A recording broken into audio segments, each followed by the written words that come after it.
أعوذ بالله من الشيطان الرجيم بسم الله الرحمن الرحيم الحمد للہ رب العالمین والصلاة والسلام علی سید المرسلین اما بعد۔ ایک بھائی کے سوال کا معنی و مفہوم اور خلاصہ یہ ہے کہ علماء کرام ایک طرف یہ بیان کرتے ہیں کہ تقدیر کا لکھا ہوا اٹل ہوتا ہے، اس میں کوئی تبدیلی نہیں ہو سکتی، کیونکہ اس میں تبدیلی کا مطلب یہ ہوگا کہ نعوذ باللہ اللہ کا علم تبدیل ہو گیا، اور اس میں تبدیلی کا مطلب یہ ہوگا کہ نعوذ باللہ اللہ کو کوئی چیز پہلے معلوم نہیں تھی، اب معلوم ہوئی ہے۔ اس لیے علماء کرام کہتے ہیں کہ تقدیر کا لکھا ہوا اٹل ہوتا ہے، اس میں کبھی بھی کوئی تبدیلی نہیں ہو سکتی۔ اور یہ کہ اللہ رب العزت نے دنیا میں جو کچھ ہونے والا ہے یہ پہلے سے لکھ ڈالا ہے، بلکہ آسمان و زمین کی تخلیق سے 50,000 سال پہلے لکھ دیا ہے۔ اور دوسری جانب علماء کرام یہ کہتے ہیں کہ دعا کرنے سے تقدیر تبدیل ہو جاتی ہے، نیکیاں کرنے سے عمر میں اضافہ ہو جاتا ہے، صلہ رحمی کرنے سے عمر میں اضافہ ہوتا ہے، صلہ رحمی کرنے سے انسان کے رزق میں اضافہ ہوتا ہے۔ تو سوال یہ ہے کہ کون سی بات درست ہے، پہلی یا دوسری؟ تو اس سوال کا اور اس اشکال کا جواب یہ ہے کہ تقدیر کی دو قسمیں ہیں، ایک تقدیر مبرم یعنی کہ اٹل قسم کی تقدیر، پختہ قسم کی تقدیر، اور یہ وہ تقدیر ہے جو لوح محفوظ میں ہے، اس میں جو کچھ لکھا ہوا ہے وہ حرف آخر ہے، اس میں کبھی بھی کوئی تبدیلی نہ ہوئی ہے نہ کبھی ہوگی۔ اور یہی وہ تقدیر ہے جس کے بارے میں نبی علیہ الصلوۃ والسلام فرماتے ہیں جف القلم بما انت لاق،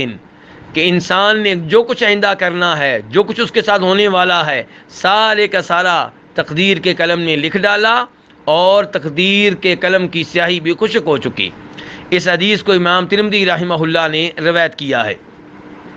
دوسری تقدیر وہ ہوتی ہے جسے تقدیر معلق کہتے ہیں، یعنی کہ وہ تقدیر جس میں کئی امور دیگر امور کے ساتھ منسلک ہوتے ہیں۔ مثال کے طور پہ یہ کہا گیا ہوتا ہے، یہ لکھا ہوا ہوتا ہے کہ اگر یہ انسان صلہ رحمی کرے گا تو اس کی عمر 100 سال ہوگی، صلہ رحمی نہیں کرے گا تو اس کی عمر 80 سال ہوگی۔ تو یہ تقدیر معلق ہے، اور یہ وہ تقدیر ہے جو ان صحیفوں میں ہوتی ہے جو فرشتوں کو دیے گئے ہوتے ہیں۔ تو اس میں تبدیلی ہو جانا ممکن ہے، دعا کرنے سے یہ تقدیر تبدیل ہو سکتی ہے، دعا کرنے سے اس تقدیر میں کسی نہ کسی امر کو اللہ رب العزت تبدیل کر دیتے ہیں۔ اور یہی وہ تقدیر ہے جس کے بارے میں آتا ہے کہ صلہ رحمی کرنے سے رزق میں اضافہ ہوتا ہے، صلہ رحمی کرنے سے عمر میں اضافہ ہوتا ہے، اور یہ کہ نیکیاں کرنے سے عمر بڑھتی ہے۔ تو یہ سب کچھ تقدیر معلق کے بارے میں ہے، تقدیر مبرم کے بارے میں نہیں ہے۔ تقدیر مبرم کبھی بھی تبدیل نہیں ہوتی، اور تقدیر مبرم وہ ہے جو صرف اللہ کے علم میں ہے، اور تقدیر معلق یہ فرشتوں کے علم میں ہوتی ہے۔ امام ابن تیمیہ رحمہ اللہ ایسے ہی اشکالات کو دور کرتے ہوئے فرماتے ہیں کہ عمر دو طرح کی ہے، ایک وہ عمر جو صرف اللہ کے علم میں ہے، اور ایک وہ عمر جو معلق ہے۔ ابن تیمیہ رحمہ اللہ فرماتے ہیں کہ جب آپ یہ جان لیں گے کہ عمر دو طرح کی ہے، تو پھر آپ اس حدیث کے معنی کو صحیح طرح سمجھ سکیں گے جس میں نبی علیہ الصلوۃ والسلام فرماتے ہیں کہ جس کو یہ بات اچھی لگتی ہے کہ اس کے رزق میں اضافہ ہو اور اس کی عمر میں برکت ہو، اس کو چاہیے کہ صلہ رحمی کرے۔ امام ابن تیمیہ مزید فرماتے ہیں کہ اللہ رب العزت نے فرشتے کو حکم دیا کہ وہ انسان کی عمر لکھے، اور ساتھ ہی کہہ دیا کہ اگر یہ صلہ رحمی کرے گا تو میں اس کی عمر اتنی بڑھا دوں گا۔ اور فرشتہ نہیں جانتا کہ اس کی عمر بڑھے گی یا نہیں بڑھے گی، لیکن اللہ تعالیٰ جانتے ہیں کہ اس انسان کا انجام کیا ہوگا، یہ صلہ رحمی کرے گا یا نہیں کرے گا، اس کی عمر بڑھے گی یا نہیں بڑھے گی۔ تو جب وہ وقت آتا ہے، جب وہ عمر پوری ہو جاتی ہے جو اللہ کے علم میں ہے، تو اس میں کوئی تبدیلی نہیں ہوتی، اسی عمر کے مطابق انسان فوت ہو جاتا ہے۔ ایک اور مقام پہ ابن تیمیہ رحمہ اللہ فرماتے ہیں کہ جب ان سے سوال ہوا رزق کے بارے میں کہ کیا وہ بڑھتا ہے، کیا وہ کم ہوتا ہے، تو کہتے ہیں رزق دو طرح کا ہے، ایک وہ جس کے بارے میں اللہ جانتے ہیں کہ وہ انسان کو دیں گے، تو یہ رزق تبدیل نہیں ہوتا، یہ انسان کو اتنا ہی ملتا ہے جتنا اللہ تعالیٰ جانتے ہیں۔ اور دوسرا وہ جو اللہ نے لکھا اور جس کے بارے میں اللہ نے فرشتوں کو بتایا، تو یہ جو رزق ہے اس میں اضافہ ہوتا ہے، اس میں کمی ہوتی ہے۔